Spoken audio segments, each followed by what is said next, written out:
Let's go ahead and get started. It's Coffee and Chat with Rev Bruce. Great to be back.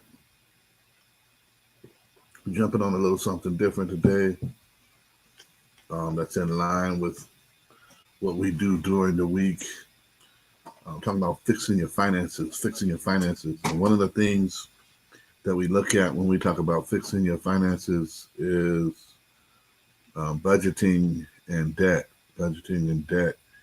And debt, you've heard me say it before, debt is a dream killer. Working your way out of debt can not be the most exciting part of your day, but you can definitely make progress over time. Time is an asset more than the amount that you have.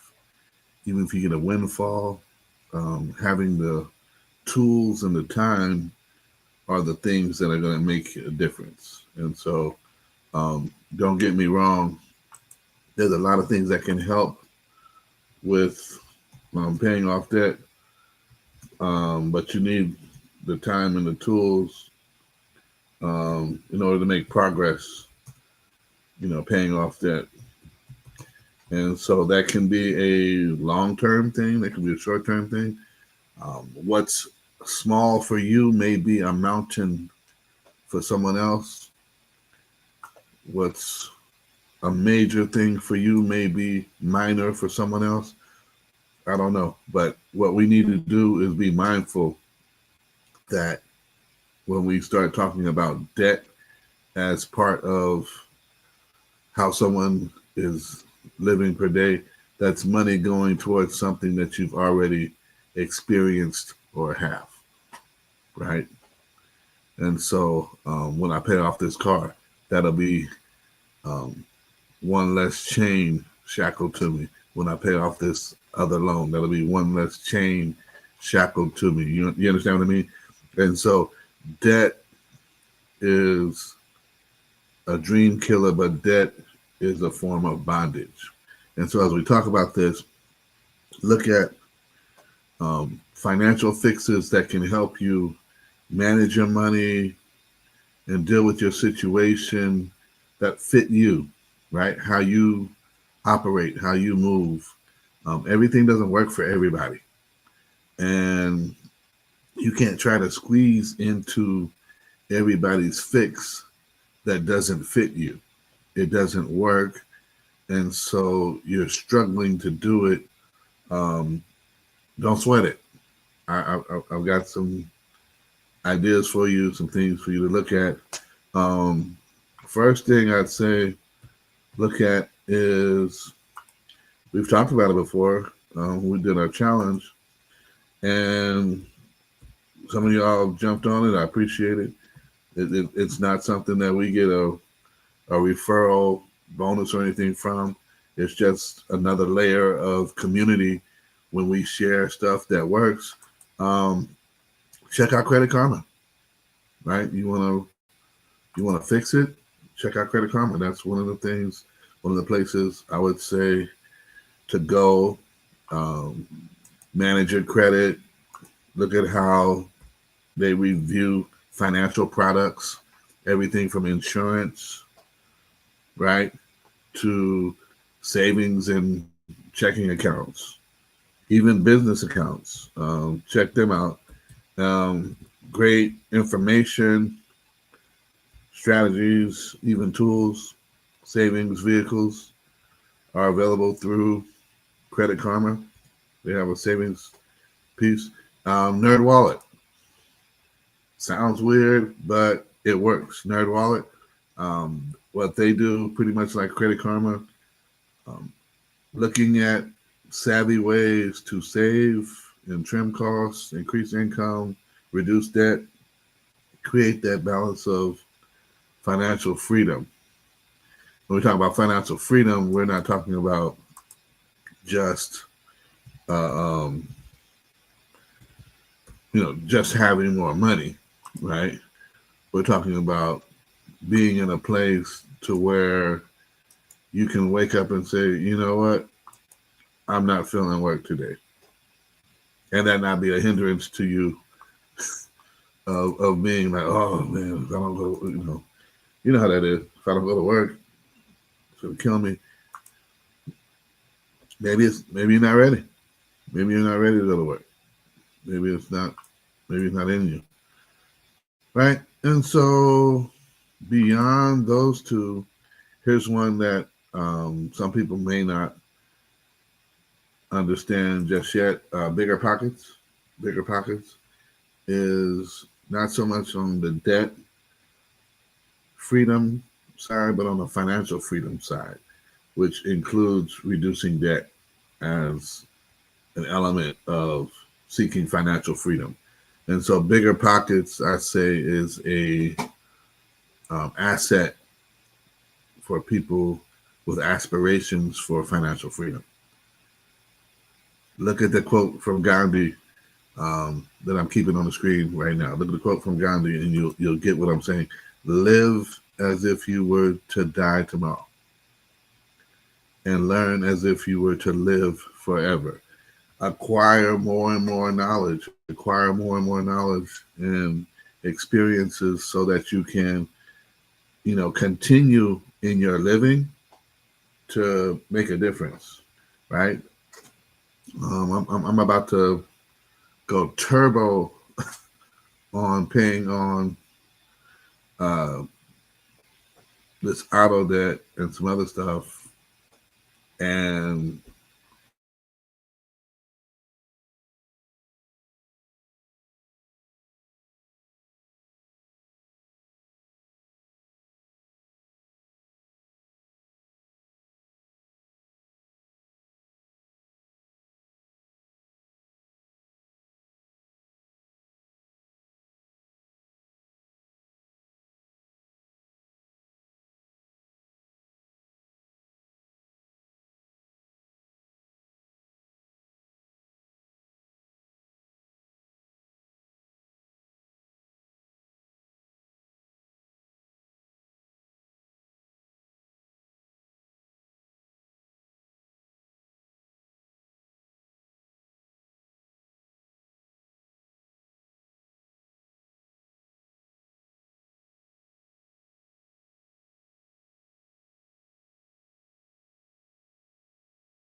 okay, y'all. Sorry about that.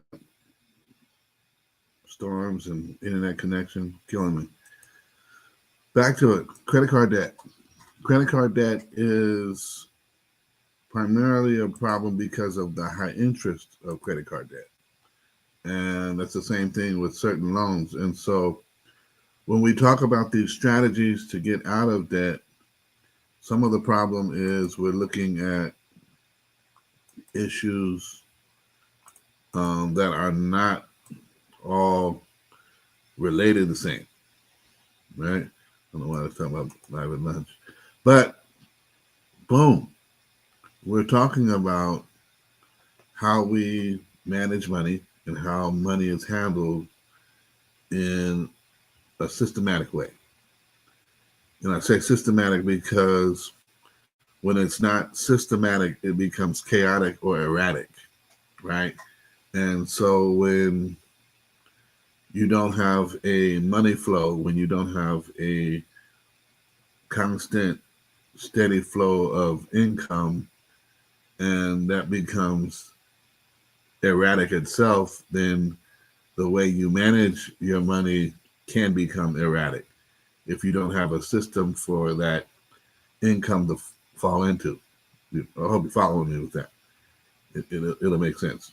And so, boom, what we're talking about is finances and faith, right?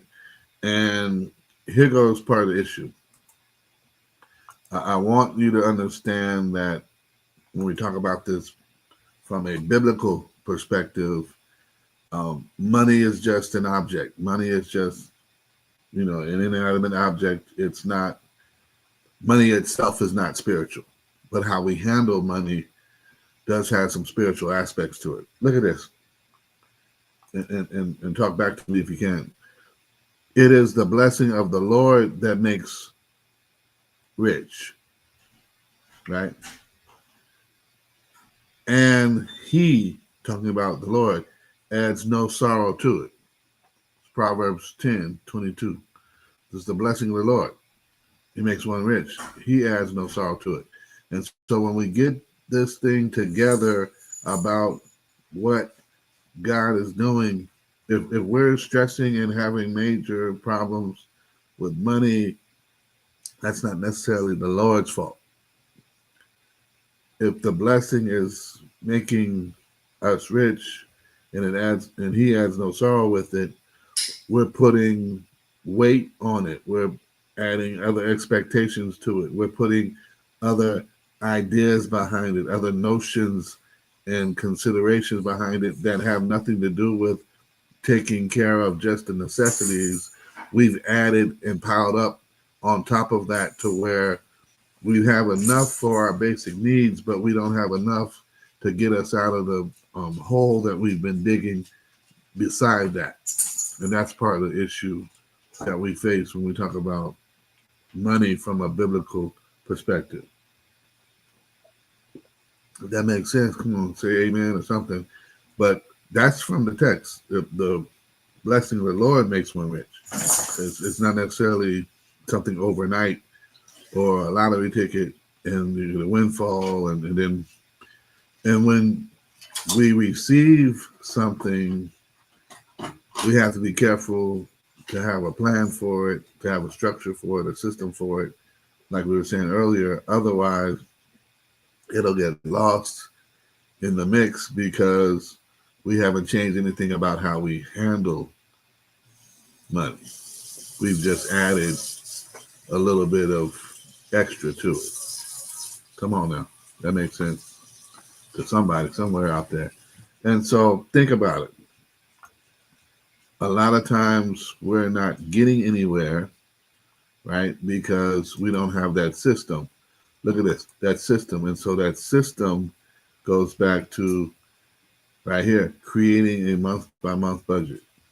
And so things change, things impact how you receive your money, but that budget should be consistent to let you know whether you're on or off with your money, right? Here's something else that should fit you.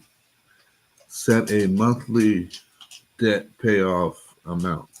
Are you gonna put $50 per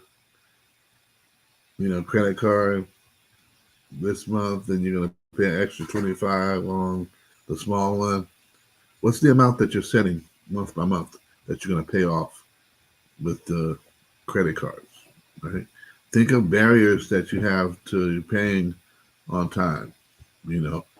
Are things happening with your vehicle that you need to get straight? Are you experiencing other stresses and issues that you need to step back and say, okay, let me write this down and get this open. Let me pull out my budget and see where I stand and where can I make some adjustments, and let me look at my calendar and see where am I missing a step or two.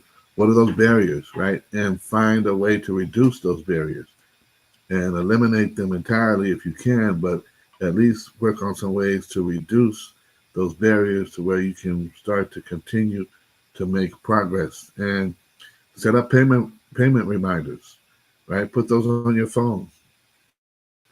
Set that as a calendar event. Make a date of it. Hey, on this day, paying that off. On this day, paying them. Whatever may be the case. But put that on your phone, your mobile device, your Google Calendar, your Google Alerts. Build up your savings slow and steady. Right now, you may only have 5, 10 you can set aside. Put that away in the holiday savings. If you can, with credit union, put that away in just a regular savings account. Peel it off of your check. This time you put 5 aside. Next time you put 10. This time you put 10 aside. Next time you put 20. Can you double it up and keep going? See what's happening, right? And new financial tools. Test them out 30 to 60 days. That's a good run on most things. 30 to 60 days, you can figure out if it feels okay, if it fits. One of the things you want to do is make sure that if it's not working, figure out why it's not working. If it doesn't fit, why doesn't it fit? Sometimes it just doesn't feel like you. But guess what? Neither does most medication. Doesn't feel like you. Doesn't feel like you want it to feel. Doesn't make you feel comfortable, but it may be what you need. It may be what you need to go through in order to get to another place. And every budget isn't the same. Every budget isn't the same. Create your own categories. Maybe you need to rename them. Maybe it's not savings. Maybe it's fund, whatever it may be. But oftentimes you'll find yourself in a place where your goal is to do one thing, but you're not seeing that happen. And here's something I'll share with you from the faith side of finances that should be able to put it in context, right? Let's put this in context and see where it goes for us. It says, hey, now consider therefore thus the Lord of hosts. That's what the Lord of hosts is saying. Consider your ways. You have sown much and harvested little. You eat, but you never have enough. You drink, but you never have your fill. You clothe yourself, but no one is warm. And he who earns wages does so to put them into a bag with holes. Thus says the Lord of hosts, consider your ways. It's Haggai chapter 1, verses 5 through 7 from the ESV. You ever feel like you're just putting your money away and it's going into a hole, it's going into a black hole, it's going nowhere, it's getting nowhere? Sometimes that's because we're off track with where we're supposed to be, with what we're supposed to be doing and how we're supposed to be doing it. And we need to look at that. We need to be careful because sometimes we're doing all the right things except for those one or two things that the Lord has set aside for us. And we would probably be so much more blessed if we did those things the Lord's way, but we're too busy doing our thing our way. And that's the problem. And so we have the things that we need. They just don't seem to satisfy us because we're in conflict with what we say we believe. We're in conflict with what we say we espouse. And so think about that. If we want to live free, then let's live free and free ourselves of these attachments that are unhealthy for us financially, unhealthy for us mentally because we're stressing out too much, unhealthy for us in so many other ways because they have impact that seeps into other parts of our lives. That's part of what we need to consider when we look at this from a faith and financial perspective. Live like you're going to die tomorrow. Learn as if you're to live forever. Get the knowledge, discover what works for you and what fits you, and jump into making that happen, making changes that will be lasting and impactful for you throughout your financial journey. It's going to take a little bit of time, but with the right time and the right tools, you'll be there. You'll be making progress. You'll be on your way, and you won't have any problem looking back and saying, man, I got it done, but man, it took some work on my part. Thanks a lot. Good coffee and chat with Red Bruce.